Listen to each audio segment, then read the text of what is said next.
तो फिल्म की शुरुआत होती है योतजा नाम के एक प्लेनेट से, जहाँ पर रहने वाला हर एलियन योतजा ही कहलाता है। और इनमें सिर्फ एक ही एबिलिटी देखी जाती है कि कौन कितना ताकतवर है और कितना अच्छा लड़ सकता है। जिस योतजा के अंदर लड़ने की स्किल्स और पावर्स ज्यादा होती हैं, उसी को रिस्पेक्ट दी जाती है, जबकि कमजोर योतजाओं को तो यहाँ रहना भी अलाउ नहीं। जैसे ही पता चलता है कि कोई योतजा कमजोर है, उसे फौरन ही मार दिया जाता है। और हम ऐसे ही एक योतजा डेक से भी मिलते हैं, जो जैसे ही अपने पहाड़ों के बने घर के अंदर आता है, उससे उसका भाई अपनी तलवार से लड़ने लग जाता है, क्योंकि वो डेक से बहुत ज्यादा प्यार करता है और नहीं चाहता कि कोई भी डेक को मार दे। इसीलिए वो डेक को ताकतवर बनाना चाहता है, इसीलिए लड़ने की प्रैक्टिस करवा रहा है। काफी देर तक इन दोनों के दरमियान में फाइट होती रहती है, पर डेक एक भी फाइट नहीं जीत पाता। उसका भाई उसे ज्यादा प्रैक्टिस करने को कहता है, तो डेक कहता है मुझे नहीं लगता कि मुझे इसकी जरूरत है, मैं अच्छा खासा ताकतवर हूँ, पर डैड और आप लोगों को नजर नहीं आता, और मैं अपने आप को साबित करके रहूंगा।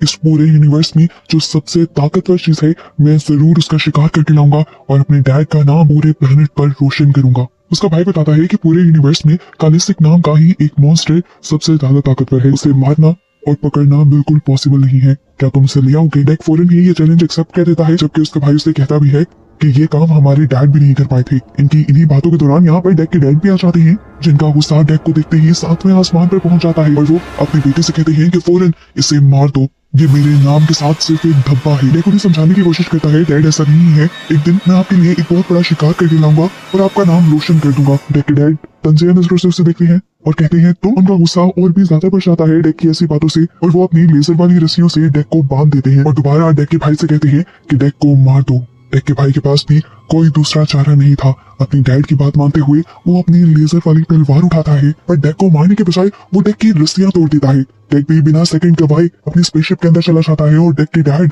उसके भाई पर इतना ज्यादा गुस्सा हो जाते हैं कि वो उसका एक हाथ ही काट देते हैं।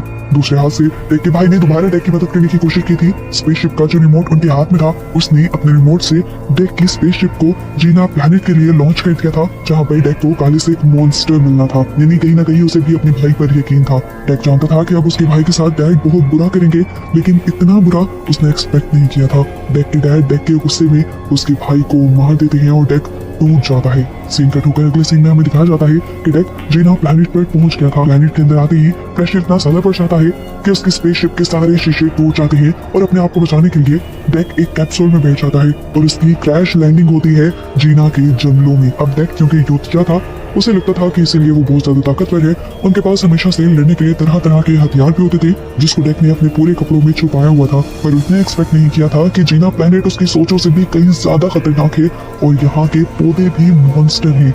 जंगल में निकलते ही पौधे उसके ऊपर हमला कर देते हैं और उसके सूट में से सभी वेपन्स निकाल लेते हैं, जिसके बाद इन पौधों की बड़ी बड़ी सी बेलें डेक के ऊपर हमला कर देती हैं। डेक अपने हाथ की लेजर वाली तलवार से इन बेलों को बहुत मुश्किल से काटता है और ऐसे ही आगे बढ़ता रहता है। रास्ते में बहुत से पौधे उसके ऊपर हमला करते हैं, कोई उसका पाँव जकड़ता है तो कोई उसे पूरा पकड़ने की कोशिश करता है, पर सारी ही बेलों को काटने के बाद डेक फाइनली इस जंगल से बाहर निकल ही आता है। इस टाइम तक डेक बहुत ज्यादा जख्मी हो गया था। पहले उसने बैठ कर अपनी मरहम पट्टी की और फिर उसने आगे बढ़ने का फैसला किया। अभी तो उसे ये भी नहीं पता था कि काले सिख को पकड़ने के लिए उसे जाना किस तरफ है। आगे बढ़ने पर उसका सामना बहुत सारे ऐसे फूलों से भी होता है, जो उसके करीब जाते ही उसे नुकसान पहुंचाने के लिए अपना मुंह भी खोल लेते हैं। डेक समझ गया था कि इस प्लेनेट पर हर कदम सोच समझ के रखना होगा। तभी उसे कुछ कदम दूरी पर दरख्तों में लटकी हुई एक लड़की नजर आती है, जिसका नाम थिया था। थिया डेक को अपने पास बुलाती है और कहती है, यहाँ के तो नहीं लगते तुम, यहाँ पर क्या करने आए हो? डेक थिया को बता देता है कि मैं योतजा प्लेनेट से आया हूँ और एक योतजा हूँ, और यहाँ पे कालिस्टिक मॉन्स्टर का शिकार करने आया हूँ, ताकि अपने योतजा प्लेनेट पर ये साबित कर पाऊँ कि मैं सबसे ज्यादा ताकतवर हूँ। थिया कहती है, मुझे लगता है कि तुम अभी तक इस बात को नहीं जानते कि ये प्लेनेट कितना ज्यादा खतरनाक है, और इस टाइम जिस जंगल के अंदर तुम खड़े हो वो इस प्लेनेट की खतरनाक तरीन जगह है। मुझे नहीं लगता कि तुम आगे बढ़ पाओगे या सरवाइव कर पाओगे। अगर तुम चाहो तो मैं तुम्हारी मदद कर सकती हूँ, क्योंकि मैं इस जगह को बहुत अच्छे से जानती हूँ। पर डेक कहता है, नहीं, मुझे इसकी जरूरत ही नहीं। वो कहते हैं, सोच लो, कालिस्क तक पहुंचने का रास्ता भी जानती हूँ मैं। ये सुनने के बाद डेक मान जाता है और उस लड़की को वहां से उठा लेता है, और तब पता चलता है कि वो लड़की कोई इंसान नहीं थी, बल्कि वो एक सिंथेटिक थी, यानी इंसान और मशीन का एक कॉम्बो थी।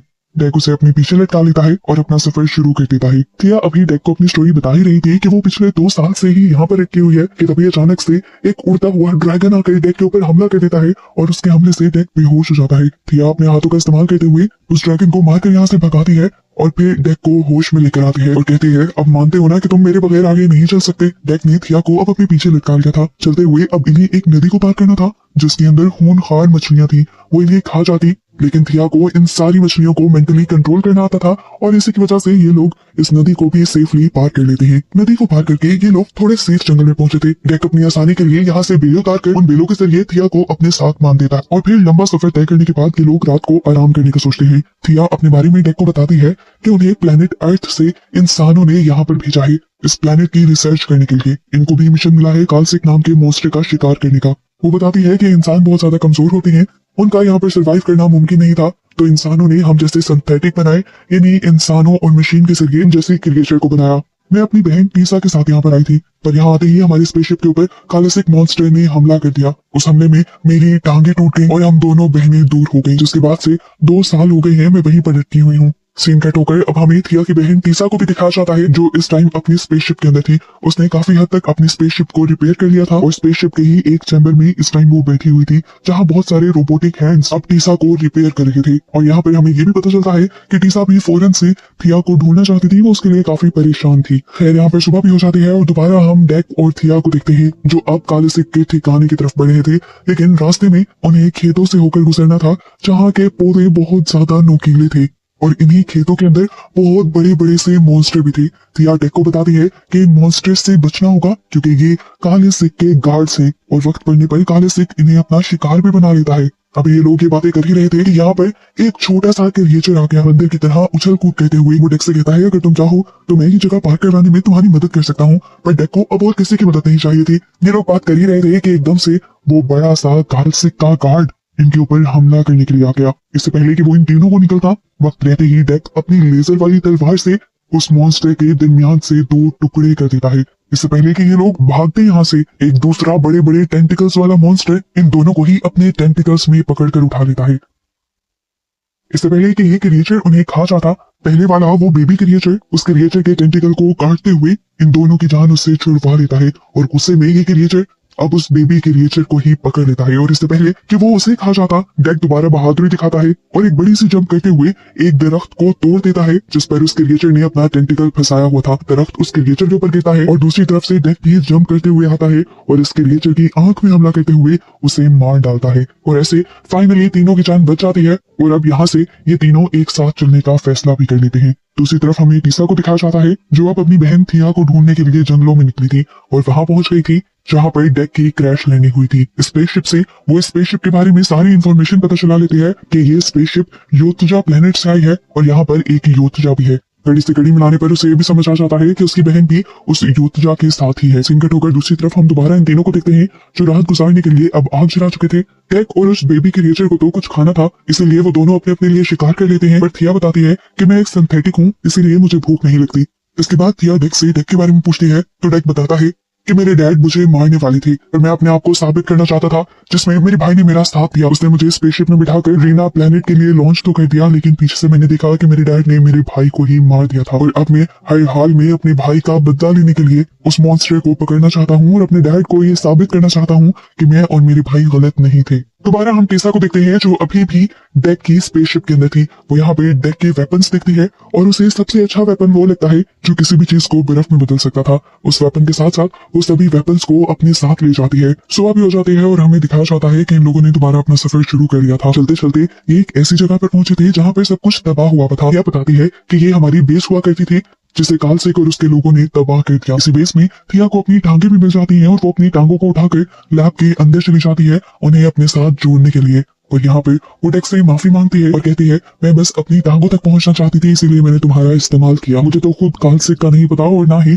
मैं तुम्हारी उस तक पहुंचने में मदद कर सकती हूँ। ये सुनकर डेक गुस्से से पागल हो जाता है कि कैसे थिया उसे धोखा दे सकती थी। उसके जवाब में थिया उल्टा उसे कहती है कालसिक वैसे भी बहुत खतरनाक है और तुम्हारे सारे हुनर मैं देख चुकी हूँ, तुम मुझसे नहीं लड़ पाओगे। मेरी बात मानो तो अपने प्लेनेट पर वापस चले जाओ। उसकी बातें सुनकर डेक उसे कहता है देख लेना, तुम्हारे धोखे का अंजाम मैं तुम्हें जरूर दिखाऊंगा। ये कहकर वो बाहर गया ही था कि उसके सामने बहुत बड़ी सी क्रिएचर आ गई असल में यही वो क्रिएचर कालसिक थी जिसके पीछे वो यहाँ आए थे। उसका मुंह इतना भयानक था कि जैसे ही उसने मुंह खोला तो डेक की आधी बॉडी के बराबर था। वो डेक के ऊपर हमला करता है, इससे पहले ही डेक अपनी लेजर वाली तलवार से उसके ऊपर हमला कर देता है और उसके नीचे से गुजरते हुए उसे चीर देता है। पर इस सब का कोई असर, कोई फायदा नहीं था। कालसिक के अंदर अपने आप को हील करने की पावर थी।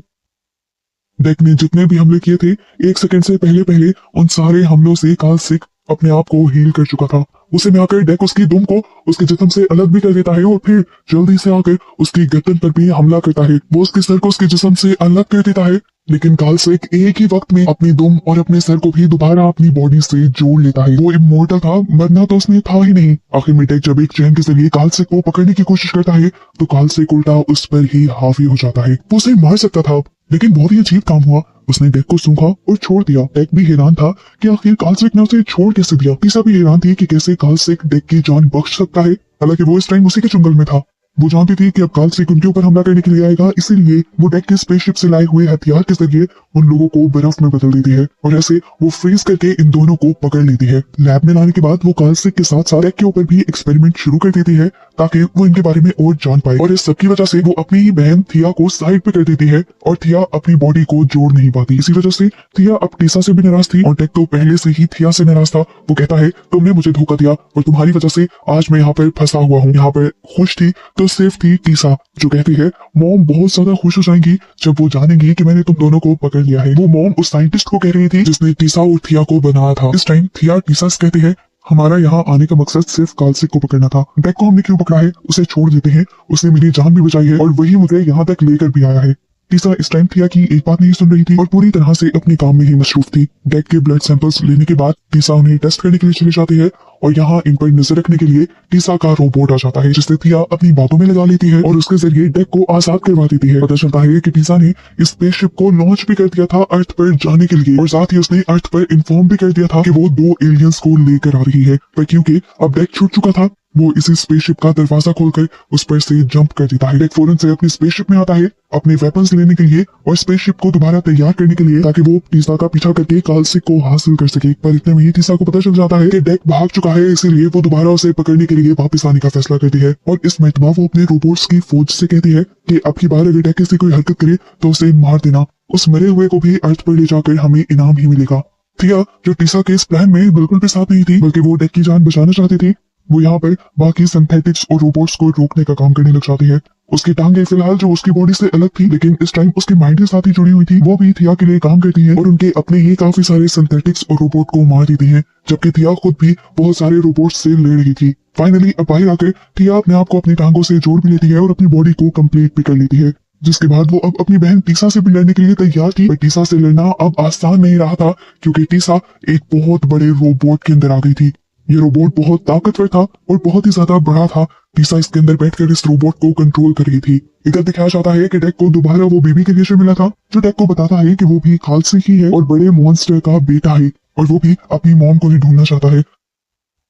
डेक उसे अपने साथ मिलाकर टीसा की स्पेसशिप के पास ले आता है और स्पेसशिप के अंदर जाने से पहले वो जंगल से कुछ खतरनाक पौधे लेकर अपने लिए हथियार बनाता है और इन्हीं हथियारों से वो टीसा के कई सिंथेटिक रोबोट्स को मार देता है। इससे पहले कि वो सबको मार देता है, उसके सामने टीसा आ जाती है बड़े से रोबोट में बैठकर और अपने बड़े से चैन सॉ जैसे हाथ के जरिए बार बार डेक को मारने की कोशिश करते हैं। डेक हर तरीके से उससे लड़ने की और बचने की कोशिश कर रहा था पर नाकाम हो रहा था। इतने में ही हमें थिया को दिखाया जाता है जो अब अपनी बहन का लेंस लगाते हुए वो चैम्बर खोल देती है जहाँ पर कालसिक को उसने बांध कर रखा हुआ था। उसने इस क्रिएचर को आजाद किया था सिर्फ डेक की जान बचाने के लिए। कालसिक भी कैद में गुस्से में पागल हुआ था।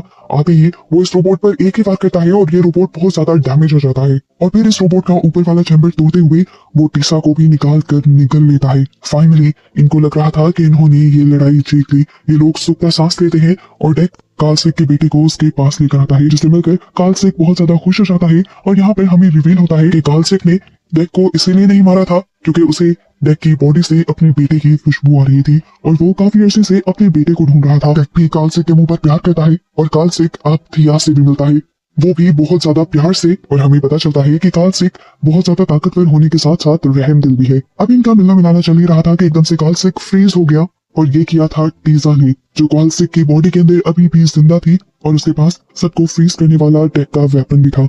और उसी का इस्तेमाल करते हुए उसने कार्लसिक को फ्रीज किया था। जिसके बाद टीसा बर्फ के इस मॉन्स्टर को तोड़ते हुए इसमें से बाहर निकल आती है और आते ही डेक पर हमला करती है। पर तभी पीछे से उसी की बहन थिया उसके ऊपर हमला करते हुए उसे कमजोर कर देती है और फिर अगला हमला उसके ऊपर डेक करता है और उसकी गर्दन को ही उसके जिस्म से अलग करते हुए फाइनली उसे मार देता है। डेक का अब यहाँ पर कोई काम नहीं रहा था क्योंकि कार्लसिक तो मर ही गया था, इसलिए वो थिया और छोटे मॉन्स्टर को लेकर अपने प्लानेट योतजा के लिए निकल जाता है। और जैसे ही अपने डैड के सामने जाता है तो उसके डैड आज भी उसे देखकर गुस्सा होते हैं और कहते हैं चले जाओ यहाँ से, आखिर आते ही क्यों हो तुम यहाँ पर। ये सुनकर डैड कहता है आज तो मैं आपका सर ऊंचा करने के लिए आया हूँ, देखें तो सही मैं किसको लेकर आया हूँ, मैंने 2 एलियंस का शिकार किया है, अब तो आपको मुझे कबीले में शामिल करना ही होगा। डेक के डैड को उसकी किसी भी बात पर यकीन नहीं था, इसलिए वो अपने 2 योद्धा को डेक को मारने के लिए भेज देते हैं। पर डेक जितनी मुश्किलें सह आया था, जितने बड़े बड़े मॉन्स्टर से लड़ आया था, इन 2 योद्धा से लड़ना उसके लिए कोई बड़ी बात नहीं थी। वो बड़ी आसानी से एक ही टाइम में दोनों से लड़कर दोनों को हरा देता है। लेकिन उसके बावजूद भी उसके डैड को उस पर रहम नहीं आता और खुद उससे लड़ने के लिए आगे आ जाते हैं। डेक के अंदर गुस्से और नफरत की आग भर जाती है और वो अब अपने डैड से भी लड़कर उन्हें भी हरा कर मार देता है। इससे पहले डैड उनके कबीले के सरदार हुआ करते थे, क्योंकि डेक ने उनको भी मार दिया था और डेक का भाई पहले ही मर चुका था, इसीलिए सरदार अब डेक बन गया था। और डेक की सारी इज्जत भी इसीलिए करने लगे थे क्योंकि वो 2 एलियंस को लेकर आया था। इतनी देर में हमें दिखाया जाता है कि एक और एलियन शिप तेजी से इनके प्लानेट की तरफ बढ़ रही थी। सभी देखकर कंफ्यूज होते हैं कि इसमें कौन आ रहा है। तो डेक सबसे कहता है इसमें मेरी माँ आ रही है। डेक अपनी माँ कार्लसिक को कह रहा था या किसी और को कह रहा था। इसी मिस्ट्री के साथ ये एलियन मूवी यहाँ पर खत्म हो जाती है। Please like, share and subscribe my channel Nati India Hub. तो तुम लोग नए हो तो सब्सक्राइब करो, वो जो लाल वाला बटन है उसके साथ स्कैम करो या फिर महफिल जमाओ, मुझे नहीं पता, बस क्लिक हो जाना चाहिए। अब मैं भी जा रहा हूं, मुझे पार्क में स्टंट्स मारने जाना है।